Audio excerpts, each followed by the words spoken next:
اردو دنیا کے ناظرین، نئی ویڈیو میں خوش آمدید۔ ناظرین، مغربی دنیا میں مسلمانوں کے خلاف پروپیگنڈا زور پکڑنے لگا۔ فرانس میں مسلمانوں کے ساتھ جو کچھ ہوا اور جو کچھ اب تک ہو رہا ہے وہ تو سب کے سامنے ہے، مگر اب ایک اور یورپی ملک نے بھی مسلمانوں سے ان کا بڑا حق چھین لیا ہے۔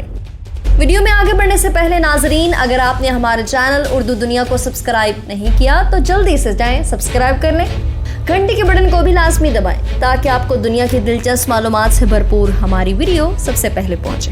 ناظرین، سوئٹزرلینڈ میں ریفرینڈم کے نتیجے میں عوامی مقامات پر مسلم خواتین کے نقاب پہننے پر پابندی عائد کر دی گئی ہے۔ عالمی خبر رساں ادارے کے مطابق سوئٹزرلینڈ میں حجاب پر پابندی عائد کرنے سے متعلق عوامی ریفرینڈم میں کانٹے کی رائے شماری ہوئی اور معمولی اکثریت کے باعث عوامی مقامات پر حجاب پہننے پر پابندی عائد کر دی گئی۔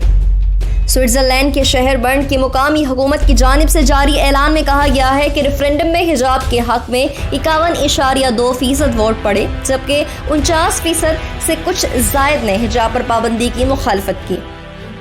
ان نتائج کی روشنی میں برن کی مقامی حکومت نے یورپی یونین کے ممبر ممالک فرانس، بیلجیم، آسٹریا اور ڈنمارک کی طرح برن میں بھی مسلم خواتین کے عوامی مقامات پر نقاب یا برقعے کے استعمال پر پابندی عائد کرنے کا فیصلہ کیا ہے۔ سوئٹزرلینڈ کی وفاقی حکومت نے برن کے ووٹر سے حجاب پر پابندی کے خلاف ووٹ دینے کی درخواست کی گئی تھی۔ سوئٹزرلینڈ میں 40,000 سے زائد مسلمان آباد ہیں، جو کہ آبادی کا 5% ہیں۔ واضح رہے کہ نقاب سے متعلق ریفرینڈم کا مطالبہ دائیں بازو کی قدامت پسند سیاسی جماعت ایگر کنگر کمیٹی نے کیا تھا۔ ریفرینڈم کے نتائج پر اس جماعت نے جشن بھی منایا۔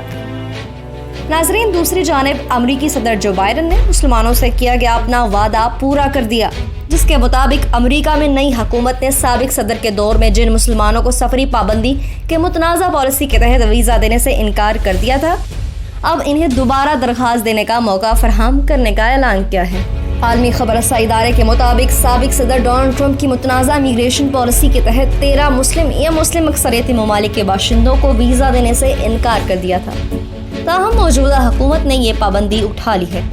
امریکی وزارت خارجہ کے ترجمان نیڈ پرائس کا کہنا ہے کہ 20 جنوری 2020 سے قبل جن کے ویزے مسترد کیے گئے تھے وہ نئی درخواست بما فیس جمع کرا سکتے ہیں، تاہم 20 جنوری 2020 کے بعد مسترد ہونے والے ویزا درخواست گزار کو فیس جمع کرانے کی ضرورت نہیں ہوگی۔ صدر جو بائیڈن نے عہدہ سنبھالنے کے پہلے ہی روز اپنے حکم ناموں میں سے ایک حکم نامہ صدر ٹرمپ کے دور میں نافذ کی گئی متنازع امیگریشن پالیسی کے تحت مسلمانوں پر عائد ویزا پابندی کو ختم کرنے کے متعلق بھی جاری کیا تھا، جس پر عمل درآمد شروع ہو گیا۔ امریکی محکمہ خارجہ کے اعداد و شمار کے مطابق دسمبر 2017 میں سپریم کورٹ کی جانب سے سفری پابندی کے ترمیم شدہ ورژن کو برقرار رکھنے کے بعد سے 40,000 سے زائد افراد کو امریکہ میں داخلے سے روک دیا گیا۔ واضح رہے ناظرین کہ سابق صدر ٹرمپ کے دور میں ویزا پابندی کے شکار ممالک کی فہرست میں چند ایک کو تو نکال دیا گیا تھا، تاہم اسے کہیں زیادہ ممالک فہرست میں شامل کر لیا گیا تھا، جن میں ایران، شام، یمن، لیبیا، شمالی Korea, Myanmar, Eritrea, Kyrgyzstan, Nigeria, Somalia, Sudan, Tanzania شامل ہیں۔ نئے آنے والے ناظرین سے ایک بار پھر گزارش ہے، ہمارے چینل کو سبسکرائب کریں اور گھنٹی کے بٹن کو کلک ضرور کریں۔ ویڈیو پسند آنے پر فیس بک اور واٹس ایپ گروپس میں بھی شیئر کر دیں۔